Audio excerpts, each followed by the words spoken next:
Good evening, my name is Chris Powis and welcome to Evergreen Radio.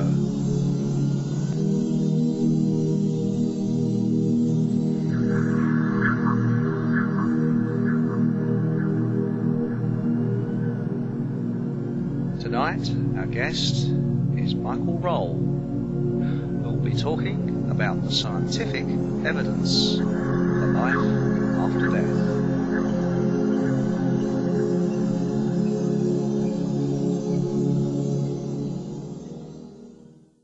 Now, Mike, what first got you into life after death, and what first triggered your interest in this? That's easy, Chris. I was born into it. My mother had made a very careful study of survival after death as a branch of physics. She'd read the work of our great scientists, Sir William Crookes and Sir Oliver Lodge, and all I had to do was just read the books that she pointed in my direction. Was she a scientist? No, she's just a student of philosophy and happened to come across the scientific case for survival after death. Very few people who know about this, but they're finding out mighty quick now because of the internet. You didn't know about Sir William Crookes or Sir Oliver Lodge. No. And nor do a lot of your listeners. Well, that's right. All they've got to do now is just log on to the internet, and there they are, their whole life's work in front of them. Well, when we first spoke, you mentioned those names. I didn't want to sound ignorant and say, well, who on earth are they? But it was only afterwards I looked up and I realised that, for instance, I said to you, well, of course, Marconi made the first radio transmission, and you promptly corrected me. No, it was Sir Oliver Lodge who sent the first, who invented radio, in fact. At the Oxford University, on the very spot where he sent the first radio signal, they've got a plaque, which is on my website, so anybody can look it up. And that's on the very spot he sent the first radio signal. Now, what sort of age were you when you went to your first, would it be right to call it a seance? No, I don't like these words. I'm trying to get away from any of these emotive words. It was an experiment with a materialization medium. And that's the only type of medium that can actually prove survival. Because one of these mediums gives a demonstration. All 5 of our senses are working. People from the invisible part of the universe, what the religionists called the spiritual part of the universe, fully materialize, proving they've survived the death of their physical bodies. And I didn't witness that until 1983, but I'd read the subject long before that, so I wasn't surprised when it happened. I believe these materialist mediums are very... Materialization, sorry. They're very few and far between, and getting fewer. They're born with a certain chemistry, and then somehow or other people from the etheric world can use them as an experiment. But there's two different... the first time I actually heard you was on a late-night radio program, and I was driving along in my car, and... I was twiddling around the dial as you do, and I heard your voice, and I heard, life after death, and I thought, it's some religious chap waffling on about life after death, and my hand was just going to the dial to turn it to another channel when you said 2 things which stopped me. One was that you're an atheist, and the second was scientific proof. That's right. And I went, This is right. This is the atheist case for survival after death. No Big Daddy up there running everything like a huge, great station master. Well, this is what got me interested. Because otherwise, I thought, it's some bloke waffling on here, and just about twiddle over. I think he was actually on the James Well program, if I remember rightly. That was right, yeah, and that was about 11 o'clock at night, something like that. But first of all, I'd like to actually talk about the cover-up, because you walk down the road and you could go up to anybody and you say Einstein, and they know who he is. But you go up to people and say Oliver Lodge, William Crookes, Arthur Findlay, and they do exactly the same as I did before I got talking to you. Who the heck are they? Well, Arthur Findlay, one of them, got the title, I reckon, of the most valuable Scotsman ever, and hardly anybody in Scotland's ever heard of him. Well, I believe, am I right in saying it was William Crookes that did the first experiments with scientific experiments to prove life after death? Yeah, he actually proved survival after death by repeatable experiments under laboratory conditions. In 1874, he came across one of these wonderful materialization mediums, only a 16-year-old girl, and he carried out for a long time repeatable experiments with his own scientific team. Some of the finest scientists in Great Britain took part in these experiments, and when he was ready, he published. He published all his findings in the top scientific magazine of the day, the Quarterly Journal of Science. So anybody can look this up, again, the Quarterly Journal of Science, 1874. 1874? 1874. But why doesn't anybody know about it? Because it's so dangerous. Let's start from who we've got against us. We've got the whole of the religious establishment. This is summed up by what the Pope said to Professor Stephen Hawking. Professor Stephen Hawking went across to meet the Pope, and when Hawking came back, he gave a press conference, and one of the journalists said to him, "What did the Pope say to you?" And Hawking replied, the Pope said, "I don't care what you do in science, just as long as you never encroach on my subject, life after death." So that's the religious establishment, why they're fighting like tigers. Because it'll all be made redundant when everybody finds it's something that happens automatically. And then we've got the scientific establishment against us. People like Einstein. They start from the base of when you're dead, you're dead. There's no question of a soul separating from the dead physical body. So we're up against a double whammy. Orthodox scientific teaching across the world and all the science, all the religions. Well, one of the questions that are coming up later was sent by a gentleman who strongly believes and has got the proof that Einstein was a fraud. Well, allegedly, shall we say. We mustn't go into that in too detail, but what we can say about Einstein, that he made this statement, which I'll read out here, in 1955 in the New York Times. "I don't believe that the individual survives the death of his body, although feeble souls harbour such thoughts through fear or ridiculous egotism." Now that's the basis of all science, right up to this day. And that's what they're following, Einstein's theory of relativity and the Big Bang theory. Those are the two great pillars of science, and they're both totally wrong. They don't recognize this invisible part of the universe where we go to when our physical bodies conk out. Well, it's rather like, I think it was the Astronomical Society years ago, I'm talking about the 18th century. People said that they saw rocks falling from the sky, which we now know to be meteorites. And they said there are no rocks in the sky, so they can't fall from the sky, and anybody that suggests that must start raving bonkers. Right. Well, science has proved that rocks do fall from the sky. But what I was going to say, I mean, regarding Einstein, in fact, it would probably be best if I'll read the question out to you that Barry from Warsaw in the West Midlands has actually sent in via email. And he said here, and this is what he said, there is increasing evidence that Einstein was a puppet and plagiarist. I say allegedly, and this is not necessarily the views of Evergreen Radio. He used the works of others, claiming it was his own. For example, E equals mc squared was known about before Einstein was born. British scientist Samuel Tolver Preston, I've never heard of him, published it in London in 1875. There was no big hoo-ha about it, so it went unnoticed.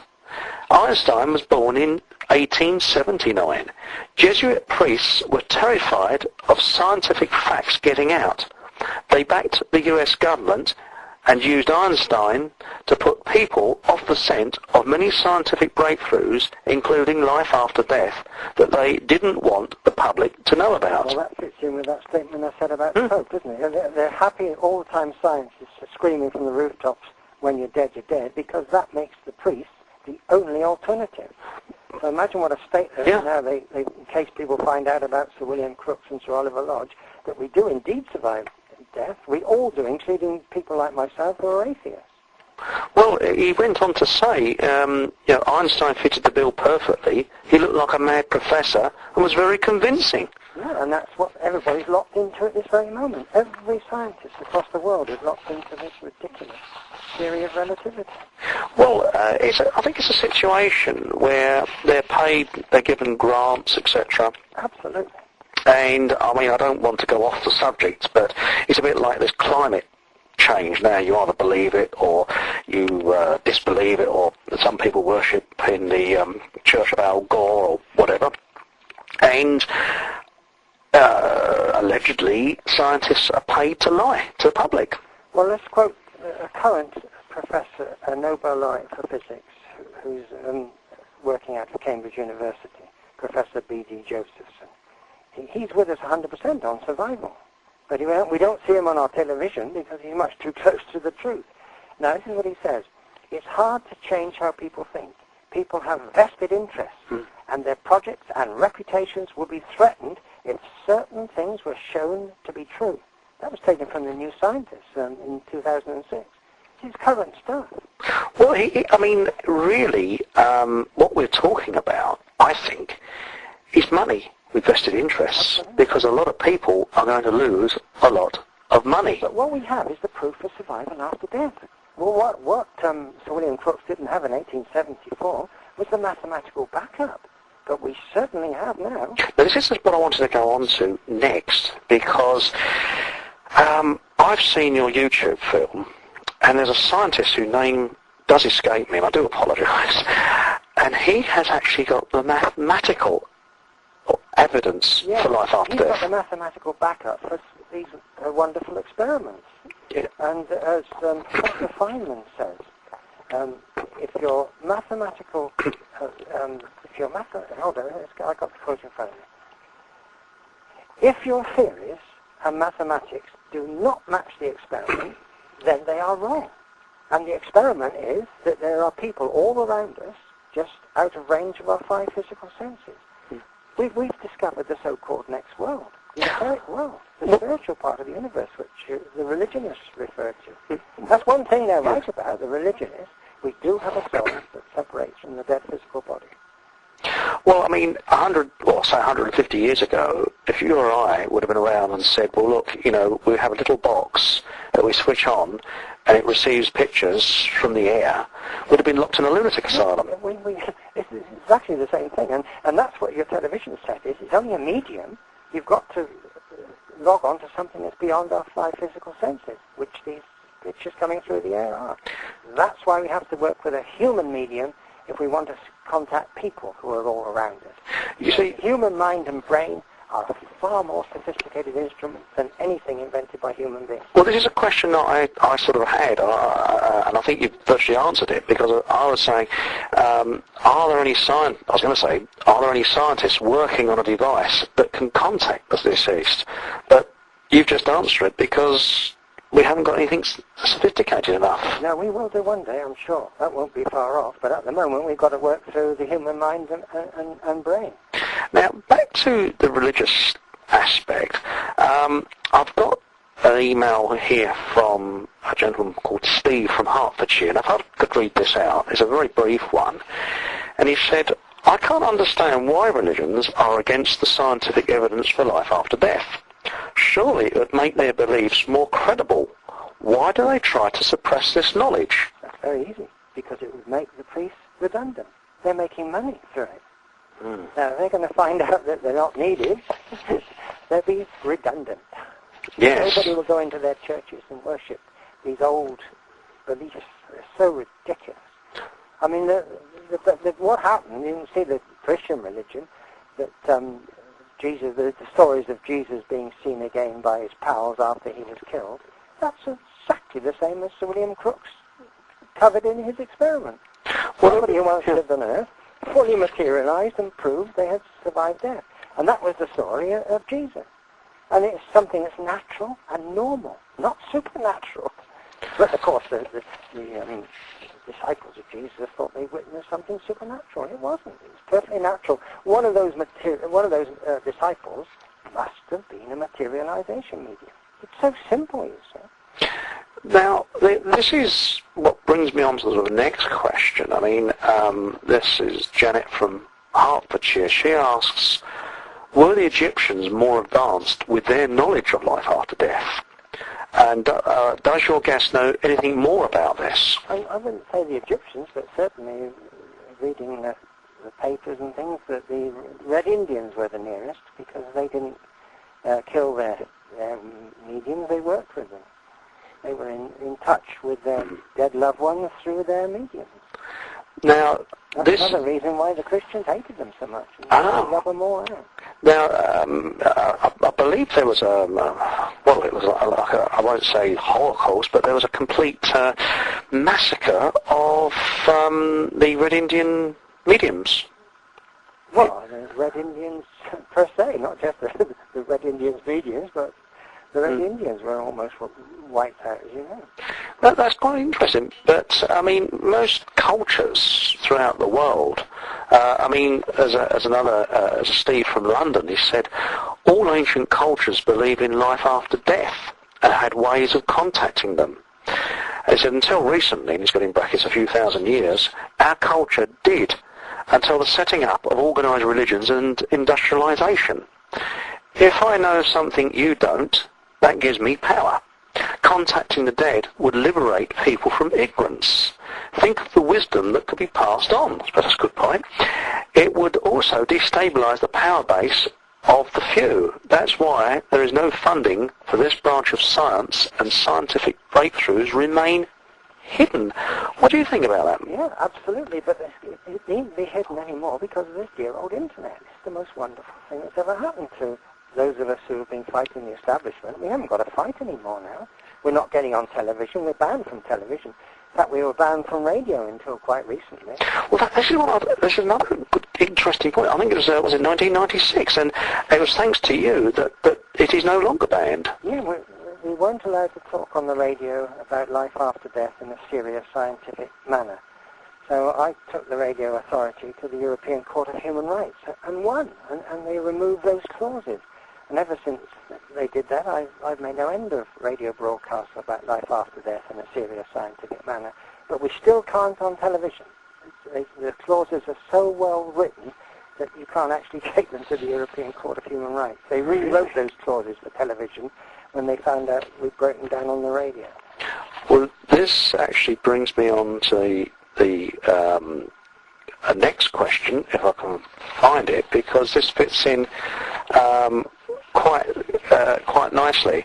As a Julie from Timon and Weir, and she says, what does your guest think of Darren Brown and James Randi? Yeah, well, they've got access to the media. See, none of our scientists are allowed to go up against them.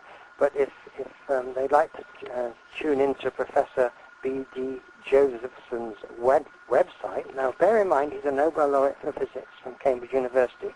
He takes on Randi on his program. You can tune into the BBC Radio 4 program where Josephson takes these people to the cleaners and back.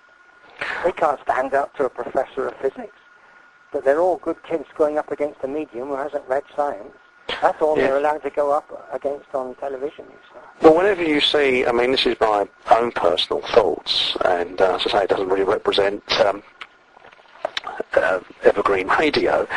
And whenever you see programs such as Darren Brown, and again, this is what I personally believe this, it's usually a hatchet job. Yeah, you have to destroy the very idea. The magicians hate the idea of survival. And, I mean, I've noticed a lot of programs, it's always the same thing. The first half hour you think, oh, this is interesting, and then the last half hour, they either make the person look like an idiot, or they pick somebody who is a complete idiot or a fraud. And that's how it's done. They never allow the people like Darren Brown to go up against a real expert on the subject like Professor Josephson. He wouldn't stand a chance against a professor of physics. Well, that's right.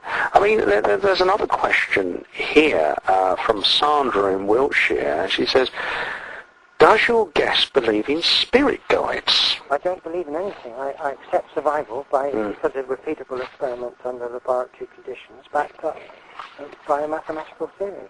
I've eliminated this dreadful priestly word belief from my vocabulary.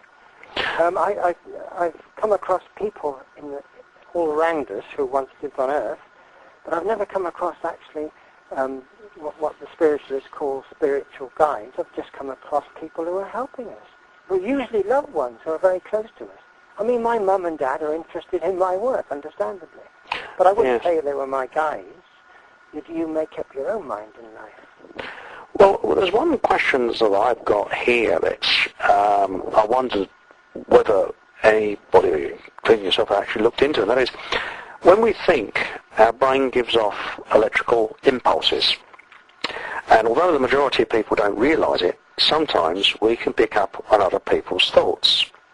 Now, I worked in architecture, and often when someone solved a difficult design problem, before they had time to explain it to another person working on the same project, that person would come up with exactly the same solution within a split second of the other person solving it. And I'm just wondering, could it be that mediums are receiving what is being transmitted from our brain in much the same way as television or radio picks up signals? I'm sure of that. A good example is Darwin's theory of evolution. That came through exactly the same time to Alfred Russel Wallace. And the theory of evolution was put forward as a joint paper between Darwin and Wallace because they got it together. The point I'm similar sort of thing. The point I'm getting at is that I'm being a bit of a devil's advocate here, but if you're sitting in front of a medium, you may be thinking that you're receiving information from beyond the grave, shall we say, or from the other side, where in fact the medium is actually picking up your brain waves. No, yeah, we're different thoughts. Now, a very good example was when I took part in this experiment with a materialization medium, my father fully materialized. Now, I was in a hell of a state of shock, as you can imagine. I wasn't thinking like a scientist. I can understand that, yes. A professor or a student of philosophy like I am. And I was overcome with emotion. I didn't ask the right questions, and I regretted that afterwards. About a week later, my phone went, and a medium was on the phone.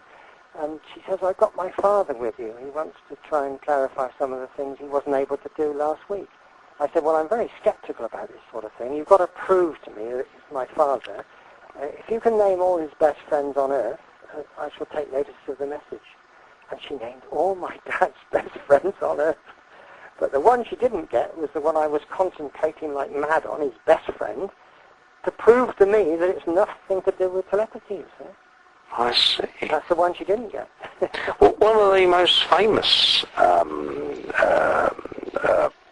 oh dear, I forgot the name there. It's not a medium, it's a materialization medium, isn't it? Helen, you take the words out of my mouth. And she was the last woman to be charged under the Witchcraft Act. Yes, she died in 1956. Well, she was killed, wasn't she? She was killed by a police raid. That's proof she was genuine. She wouldn't have been injured if she was disturbed when she was demonstrating. So I believe that that can't happen today. Is that? Well, that's what I said, because she fully materialized at the meeting, the experiment that I took part in. And before I went there, journalists had proved that it was definitely Helen Duncan materializing, because he carried out the brilliant scientific exercise of getting Helen Duncan's daughter to take part in the experiment. And the daughter spoke to her mother for a whole hour and confirmed at the end of that hour that beyond any shadow of doubt she was talking to her mother, talking about their whole life on Earth together. Isn't that right? And then I went after that and Helen Duncan fully materialized. And I asked her, I said, look, I'm very worried that the same thing's going to happen to this medium I'm with here that happened to you. You were killed by a police raid. They broke the doors down, all the light flooded in, and the ectoplasm that was taken from Helen Duncan's body rushed back into her body, and she died a few days later of internal hemorrhaging. And she says, well, the scientists in the etheric world are very knew all about this, and ever since then, 1956, when I was killed, they've been working to refine the ectoplasm that's taken from the medium's bodies. And now it's so fine, if our experiment should be interrupted, the medium should be okay now. So the scientists in the etheric world have to work just as hard as our scientists. But in this etheric world, I mean, have you asked, or had anybody asked these, I don't know whether you would call it a spirit or being or etheric people. Etheric people. Yeah, trying to get away from spirit. It's too closely associated with religion. Okay. We're dealing with etheric people. Do they have a lifespan and then go into another dimension again? Well... Or are we talking about another dimension? All hearsay, and a lot of people are very interested to know about all these questions. I recommend books by Silver Birch. Silver Birch, because this... I think you've answered the question. I mean, Sylvie from Hampshire, she sent me an email. She said... And I know that I think Sylvie was it now books by was it Silver Birch. Silver Birch. Look it up in the Amazon and you can get them. I'm sure they're still in print, you see, and they're all question and answer. And Silver Birch says, if I offend your reason or insult your intelligence, then reject what I'm saying. And my goodness, it's pretty good stuff.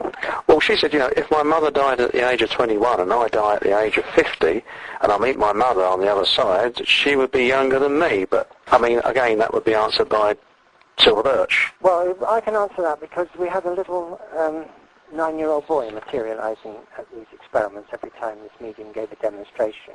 And his mum and dad have been reunited with him on something like 100 repeatable experiments. And when he materialized in front of me as a 9-year-old boy, I asked him that question. He says, Mike, we can change our etheric bodies. I'm coming back now as a 9-year-old boy my mum and dad lost.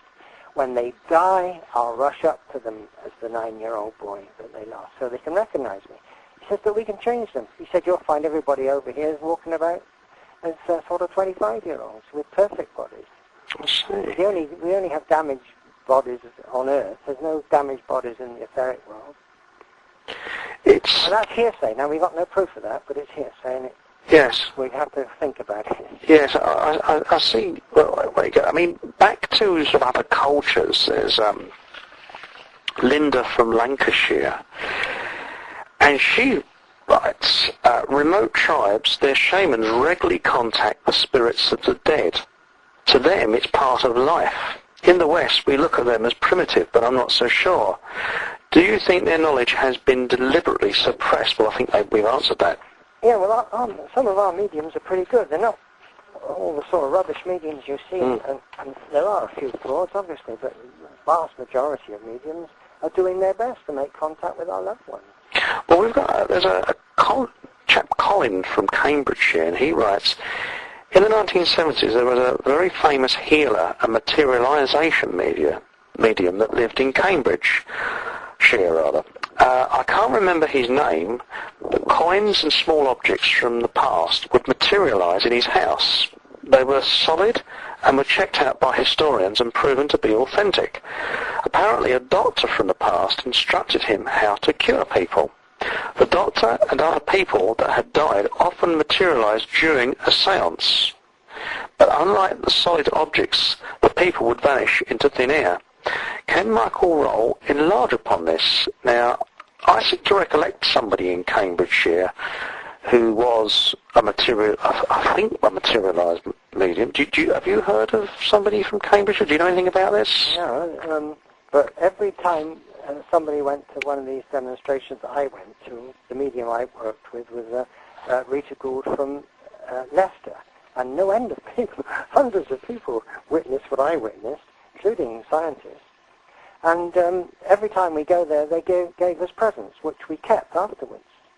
They were the same sort of thing as you just said. Really? I was given a clown, which I've got in front of me here, as a memento of that occasion. That is quite. I mean, that is quite amazing. I mean, what about, you say, controlled experiments? Yeah, well, we ought to tell people now listening to this. I mean, when I went there, she'd been demonstrating for about 2 years, and I was absolutely livid that nobody had got this on a scientific basis. They were mostly spiritualists, just going there and treating it like going to the bingo.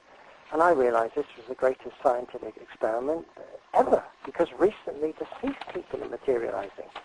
So I said to the people materializing, can I now bring in a scientific team and get the ball rolling so we can repeat the Crookes experiments with the modern sophisticated recording equipment we now have? For goodness sake, Crookes only had the flashlight camera. Just think what we've got now, infrared cameras, laser cameras, we've got the lot. And the people materializing said, yes, we're now ready for you to bring in the scientific team. So the first thing I did when I got home was to phone up Professor Archie Roy of astrophysics from Glasgow University. And he came all the way from Glasgow to Bristol, where I live, and interviewed me, found I was a genuine chap, and he witnessed exactly the same as I did a couple of weeks later. And then he phoned me up and says, Mike, you're right, this is a terrific experiment. I'm now going to go in with the infrared cameras and do repeatable experiments like Crookes did. But unfortunately, the pressure must have come on the poor old medium. Maybe I know she had anonymous phone calls threatening her that if she goes ahead with these experiments, they'll not only kill her, they'll kill her family, and she backed out. Really? But maybe we weren't meant to go ahead then, because in 1983 we didn't have Pearson's mathematical backup. So what we're waiting for now, Chris, is another materialization medium to come on the scene. Our scientific team are ready.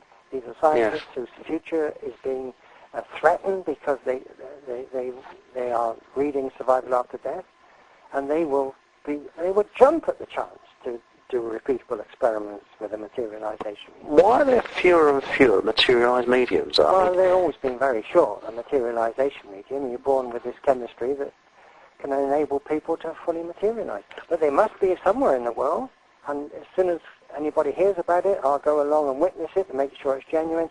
Then we'll bring in our qualified scientific team. I mean, top scientists who do this, not non-qualified. I mean, there's obviously a lot of frauds around. I mean, I think we've all seen the frauds. You can't do a materialization fraud. I mean, is your grandma still alive, or grandparents? No. Well, no. then if they materialized, you would know if it's your granddad or not immediately. Oh, yes. So yes. that's what they can't duplicate, a magician, you see, under any circumstance. I mean, how many, roughly, could you count on the fingers of one hand how many materialization mediums there are in this country? Well, I know there are about 3 or 4. Just 3 or 4? I pleaded with all of them to let a scientific team in, but they won't. So is it because these threats are being killed, like Henry Duncan was? I see. You've got to put your life in the hands of the people in the room. It's asking a lot, isn't it? Well, it is. How many people want you dead? Is there any photographic evidence at all? Oh, yeah. Sir William Crookes took about 40 photographs. I see. Yeah, it's all on the internet. It'll be there if anybody looks it up. But not only that, it wasn't just Sir William Crookes who proved it. International teams of scientists then, with their own materialization mediums, carried out repeatable experiments. Professor Charles Richet, a French Nobel laureate for medical science. Richet, R-I-C-H-E-T. Look it up on the internet. I've never heard of it. Yeah, Professor Charles Richet. Then a Canadian team, Dr. Glenn Hamilton. Then a German team of scientists, Professor Schrenk-Notze. All did these repeatable experiments with their own materialization medium and got the same results to their experiment. But let's look at this another way. Supposing, okay, we've got the scientific facts, we can then go to the establishment and say, right, here's the facts. I think it would go further than religion, because I think it would rock the seat of government. Well, it'll destroy religion and all the terrible religious killings, because religion is tearing the world apart. They're all fighting over nothing whatsoever. Well, it's my God's better than your God, isn't it, really? The whole thing's a gigantic hoax. Listen to what Charles Richet said after his experiments. There is ample proof that experimental materializations should take definite rank as a scientific fact. It's not me speaking, that's a Nobel professor of medical science. Are there any, this may sound a bit of a weird question, but bear with me. Are there any archaeologists that are backing you? Because there's a lot of archaeological evidence that our ancestors were really advanced in contacting materialization mediums, etc., etc., and with life after death. And I just wondered, is there any archaeologists that are interested in this area? Well, I can't say I'm in touch with any archaeologists, but I'm certainly in touch with most of the scientific disciplines. Professor John Poynton, a zoologist, the same as Richard Dawkins, he says here, I anticipate that the future of psychical research lies with revolutions in the physical sciences, not with psychology. Now that's a zoologist. Well, Richard Dawkins, he actually sent you... I got a super letter on my website from Professor Dawkins. And he's a very famous atheist, isn't he? Yeah, well, he's a famous, he's an atheist, but he said, look, I'll go along with you with life after death, but you've got to repeat these experiments of Crookes before we do. And he says then it will turn out to be something that's natural and normal. And I'm with him 100% that. We're dealing with natural and normal forces in the universe. It seems that the establishment is totally against you. Yeah, of course they are. I mean, are there any... Just think of all this funding that's involved. We're talking about huge amounts of money here. Look at the money that props up the Vatican, for example. It's money we're up against, as you say quite rightly in the beginning. Oh, yeah, you always follow the money trail. Yeah. But I mean, but again, it's not only the religions. I think it would really unseat the power base of government. Because, I mean, let's face it. People have got a number of these politicians now. They're absolutely hated now. They've been exposed for what they are. They're the ones who keep pushing us into all these crazy wars. Not the ordinary Joe Soap in the street. It's the politicians that take us into these wars. Oh yes, I mean, religion and politics. I mean, it's all muddled up into one, isn't it? Oh, here's that quote from Richard Dawkins. I've got it here. Supernormal phenomena. I strongly applaud your statement that if such phenomena were demonstrated to exist, they would not be supernatural, but natural. Now, aren't we all behind that? Well, we're dealing with natural forces in the universe. Precisely. Yeah, and that's Richard Dawkins. But we've got to prove to Dawkins we've got to carry out these repeatable experiments. I mean, is there anybody in other countries? I mean, I know that you went on Rent's program, and he's broadcast all over America. You linked up with loads of stations. There was absolutely thousands of people listening in. Broadcast with Jeff Rentz, and they're all in his archives. Anybody can listen. I know. I've heard one or two. They're very good. He's excellent. Wonderful. Yeah. But I mean, without yourself pushing this forward, I mean, if you hadn't have gone and overturned that ruling, we wouldn't have been able to hear anything. Well, we still don't hear anything on the radio about it. But for instance, this broadcast would have probably been illegal in many ways. Only in England. Only in England. It's only the England, not the outside of this country. It's only in England where you weren't allowed to, or Britain, I think. Are there any campaigners overseas? I mean, America or Australia or any? All over the world, yeah. I should think they're pretty well up against it. Yeah, well, they're up against it all the time. Science is locked into Einstein's theory of relativity and the Big Bang. The Big Bang is the most crazy thing I've ever heard of. It was invented by a Roman Catholic priest in the 1920s, George Lemaitre. Really? George Lemaitre, M-A-I-T-R-E, came up with this Big Bang nonsense, and that's what orthodox science starts from. I mean, it's just crazy. The whole of the universe started from one Big Bang. It's crazy. See, nature doesn't behave like that. Well, it's like, I mean, when I was at school, it might sound as if I'm going off the track, but it used to be, you'd be sitting down in a classroom and the teacher would say, I'll never forget this, she'd say, who built Stonehenge? And you put your hand up and you say, the Druids, miss, and they'd be first class, but it wasn't the Druids. They used it 1,000 years after it was built. Yeah, but let's go. Let's tell people, let's be layman on this, the Big Bang. Now, how they came to this was the universe is expanding. Everybody agrees, including us, that the universe is expanding.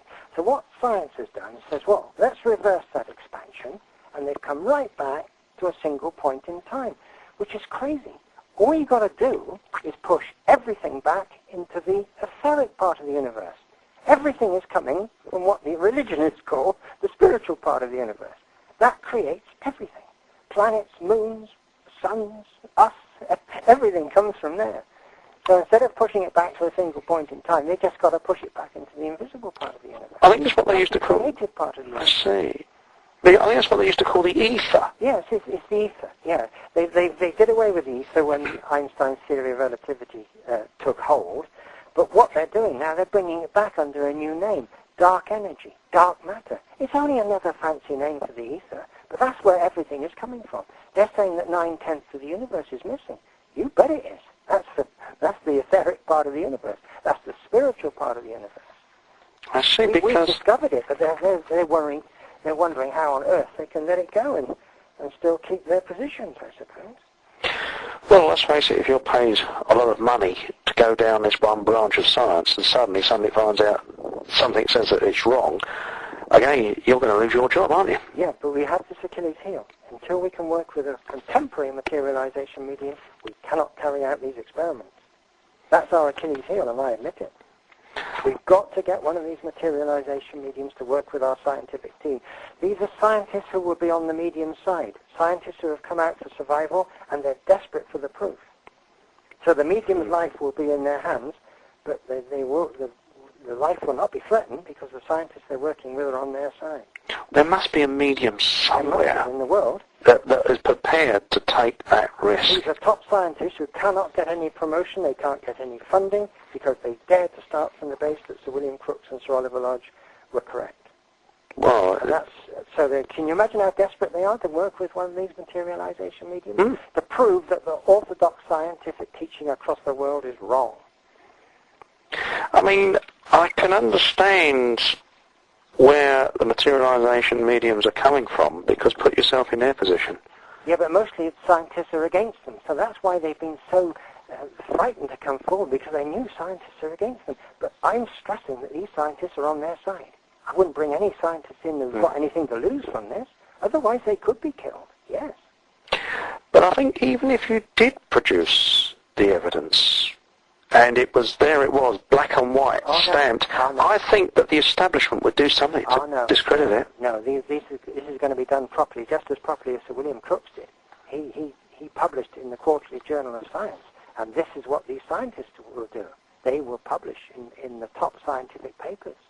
And that's why I stressed it's got to be top scientists, like a Nobel laureate for physics. You can't ignore a Nobel laureate for physics paper. Well, I mean, you've only got to look at Oliver Lodge. I mean, his name has been dragged through the mud, hasn't it? Yeah, but things are changing. Especially now we've got scientists saying 9/10 of the universe is missing. And it will show that there's people in these 9/10 of the universe. All of us are going there when our physical bodies pack in. It's only a spacesuit that we use for our short stay on Earth, our physical body. It's only designed to last for a few years, and then we go back to where we came from. We come from the etheric world and we go back there. We're immediately reunited with our loved ones. We don't have to rest in peace in the ground waiting for Judgment Day. Well, I mean, David Icke, I believe, I don't want to speak for him, but I believe he is on the same lines as yourself. Well, yeah, whenever he did a broadcast in Bristol, we always went together, and television, he always picked me up and we went together. Oh, you know David? Yeah, very well, yeah. And I started company with his, on one or two things he said. I forgot what it was. I didn't understand. The shape-shifting thing. Oh, yes, I'm not quite sure about that one. Yeah, well, I parted company with him on that. But, to be fair to David, I've been reading it all my life. He only came into it quite late in life, so I more or less gave him a crash course on what I've been talking about here. Well, after Arthur Findlay, I mean, your middle name is Findlay, isn't it? Michaell Roll. My mother named me after this great philosopher, Arthur Findlay. Right, well, if I can go back to, I've got a question here from Robert in London.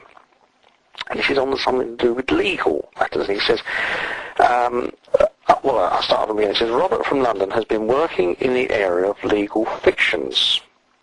In a court of law, the accused is presumed to be dead. I didn't know that. If he declares that he is living, breathing, sentient being, what proof can he provide that he really is a living, breathing, sentient being? Is really a question designed to take on the legal industry.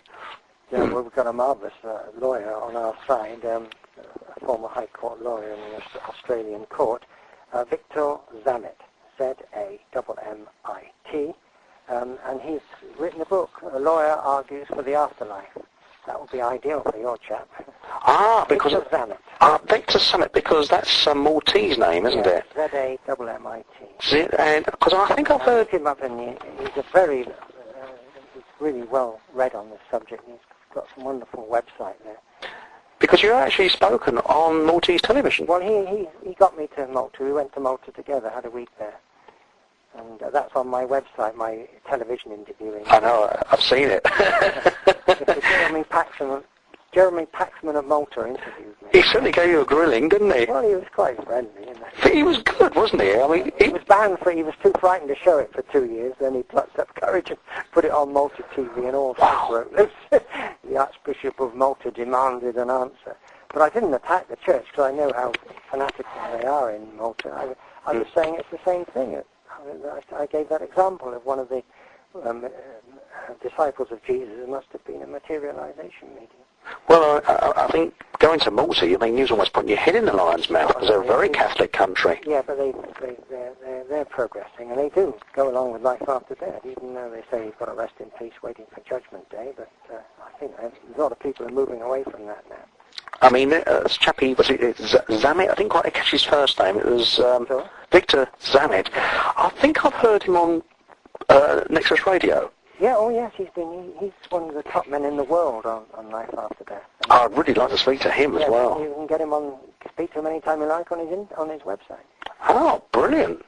Now, I mean, this, with life after death, I think that's really, you're actually entering a minefield of misconceptions.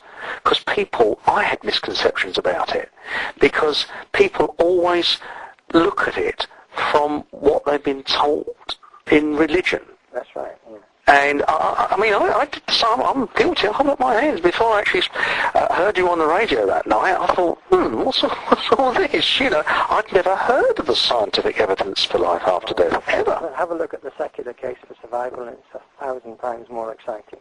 Well, if I could go back to some questions, because this has generated a heck of a lot of interest from people, and I've got about 3 pages of emails here. Well, we've all lost loved ones, and we're all going to die, so it's terribly interesting. Well, it is, and some of the questions do repeat themselves, so you must excuse me, and I do apologise to anyone that sent an email in, and we've really had, we've had the same sort of question over several times, so I've had to condense them a little bit. So I apologise in advance if you sent an email in, and I haven't really read it out, but I'll try and get all of them. I've got one here that says, my mother this is from James in Yorkshire, and it says, my mother was an excellent cook. I can often smell her cooking and my dad's pipe tobacco, even though they have been dead for many years. Can the dead contact us in other ways, such as by smell, without a materialization medium? Oh yeah, I'm sure of that, because apparently they say that everybody's got a little bit of mediumship in them, but some are much more developed than others. And when my father fully materialized, I was hit by his smells. A heavy smoker, heavy drinker. More excellent proof for me that it was bad. He had his own smell, you see. And certainly I've heard this repeated thousands of times where people have smelt their loved ones. Well, I often get a sense, I'm very, very close to my father, and I lost him very recently. Remember that when your loved ones die, they're desperate to let you know they're still alive. Really desperate. Well, I often sense him around, and it is quite reassuring. But I've actually got a gentleman by the name of Albert from Nottingham sent an email in, and he said, this may sound as if I'm taking the mickey, but I'm not, and I'm perfectly serious. Have any evil people been contacted, perhaps accidentally, during a séance? If evil people go into this other dimension, can they cause problems? Yeah, this is why we say don't use a Ouija board. Because if you use a Ouija board, they can really easily manipulate that. You can't force people not to use the Ouija board, but you must warn them that if you start to use a Ouija board, they really do work. And you very often you get the glass moving about and spelling out letters, and they're spelling out messages from your loved ones, and you're thrilled to bits that you're in touch with your loved ones because you've had the sort of personal proof there. But suddenly the thing starts swearing, because the people nearest the Earth's vibrations are where the rotten people are, and they can easily take over a Ouija board. Well, they push your loved one aside, and they can then manipulate that glass. Well, when I was a kid, you could actually buy I'm not kidding, I'm talking about the 60s now, you could actually buy a Ouija board in a toy shop. As long as you got that warning. Victor Zamet especially says, don't use a Ouija board, or if you do, be very careful, because you can let anybody into your home, sort of thing. Well, I've got as this chap says, there's all these rotten people on earth, they all go into the next world. Be very careful, be very skeptical when people come through. Make sure it's definitely your loved one. And you can do that by, like I did, by asking the medium to name my father's best friends. You can prove it yourself. I suppose they can kind of tune into you, or you tune into them in many ways. Yeah, well, if I want to contact the next world, I concentrate on my mum, and usually get what I want. I see, because I've got a bit of a long email here, so please bear with me as I'm reading this out. And it says here, this is from Michael in Aberdeen, and he said, Amazon tribes take natural plants to make them hallucinate and contact their ancestors. What governments say and do are completely opposite. Our towns and cities are being swamped by dangerous manufactured drugs, some legal, some illegal, that give people a temporary high and are addictive, unlike natural ones that are not addictive. Artificial drugs prevent people contacting their ancestors. These drugs are designed to destroy the person, whilst governments and the manufacturers make huge profits along the way. Also, I'm sorry about the length of this, also, you can't profiteer from something that's grown naturally and cannot be patented. Does Mr. Roll believe that the consumption of natural drugs from plants has been deliberately suppressed to prevent people from talking to their departed relatives and sussing out what our real rulers are really up to? I must say, I've never come across anything like that. I haven't come across that suppression before. It's interesting, isn't it? But I mean, I can see what he's getting at, in that, when you look at these Amazon tribes, they do take plants and their shamans to make them hallucinate and to contact their spirits. Well, apparently there's a lot of it. I mean, look at penicillin. That's a natural herb, isn't it? Yeah. Taken from natural sources. A lot of these drugs are. Well, that's right. But I mean, it's quite an interesting question. I think that one is. Now let's have a look. And we got. There's another one here from Sarah from Wales. I think she lives in South Wales. I think we've already answered this one, but I'll read it anyway. It said, I think it's a bit of a hearsay one. If I died the same day as someone from outer Mongolia, would we meet each other, and how would we understand each other? Well, I think we've actually answered that one, haven't we? Well, the silver birch communicate in a louder language. And thoughts. I don't know how they do that, but we'll have to wait until we get there to find that out, won't we? Well, that's right. I mean, there's another one from Patrick in Ireland that says, can those that have passed on warn us of impending catastrophes? I'm sure they can, especially if it's through a medium, but maybe they can't see into the future any more than we can, don't they? Well, there was an interesting article. I mean, I listen to the news sometimes, but the official news to me is like, it's like believing in fairy tales. And they said that it is possible, and I'm going back about 3 or 4 years now, the scientists have been doing experiments, and they say it is possible to naturally be, shall we say, warned of danger before it happens. Well, I'm not sure about that. No, I'm not. Although you do get animals behaving in a certain way before catastrophes.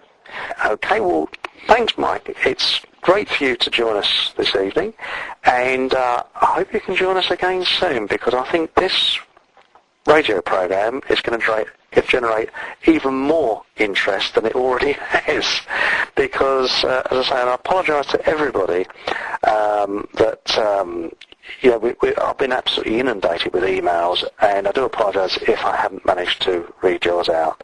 But thanks for joining us tonight, and please join us again soon. Well, it's wonderful. Thank you for inviting me, and everybody can look up what we've been saying on the internet, and they can check it out for themselves. Now, what is your website? www.cfpf.org.uk. Well, if you didn't quite catch that, there is a link on our website to your website. Thanks again, Michael, because I know you've got a very busy schedule, and it's much appreciated, and please join us again soon again. Thank you. Yes.